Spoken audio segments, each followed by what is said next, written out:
याच्यावरती मुंबई क्रिकेट असोसिएशनने प्रश्नचिन्ह उपस्थित केलं पाहिजे. तुमच्या क्रिकेट संघटनेच्या नावापुढे मुंबई आहे आणि मुंबई महाराष्ट्राची आहे, तर त्यांना हे वेदना झाली पाहिजे. त्या मुंबई क्रिकेट असोसिएशनच्या कार्यकारिणीवरती अनेक मराठी लोक आहेत, त्यात शिवसेनेचीही लोक आहेत ना.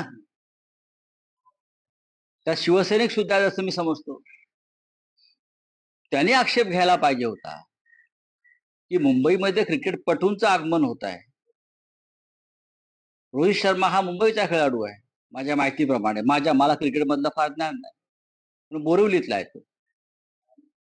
बरेचसे खेळाडू मुंबईतले आहेत, मुंबई इंडियन्सचे आहेत, पण त्यांच्या स्वागतासाठी तुम्हाला गुजरातवरून बस आणावी लागते. हे तुम्ही का दाखवताय? काय दाखवू इच्छित आहे? यापूर्वी सुद्धा अशा प्रकारचे संघ किंवा अशा प्रकारचे उत्सव झाले तेव्हा मुंबईनं त्यांचं जोरदार स्वागत केलंय. मुंबईच्या ताफ्यामध्ये, बीएसटीच्या ताफ्यामध्ये अशा प्रकारच्या बसेस आहेत.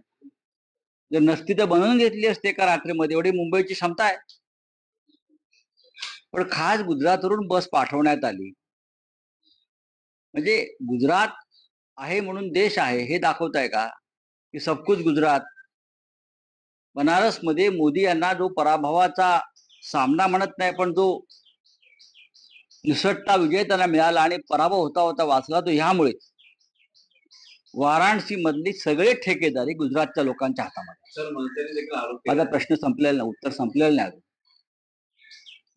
ही सगळी ठेकेदारी वाराणसी मधली गुजराती लोकांच्या हातामध्ये. लहान लहान अगदी प्लंबर पासून ते पुलाच्या ठेकेदारापर्यंत दुकानदारी, हॉटेल्स, त्या चिडीतून वाराणसीच्या लोकांनी मोदींचा पराभव करण्याचा प्रयत्न केला. मोदी थोडक्यात बचावले आणि मुंबईत सुद्धा भारतीय जनता पक्षाचा दारुण पराभव याचमुळे झालेला आहे.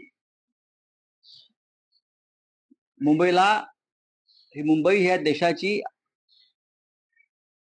आर्थिक राजधानी आहे, महाराष्ट्राची राजधानी आहे. मुंबई सर्व काही आहे. मुंबईतलाच पैसा गुजरातला जातोय, लक्षात ठेवा. इथूनच लूट होते आणि तिकडे जाते. त्याच्यामुळे ठीक आहे, एक बस आली त्याच्यामुळे का फरक पडत नाही, पण ही वृत्ती दिसते.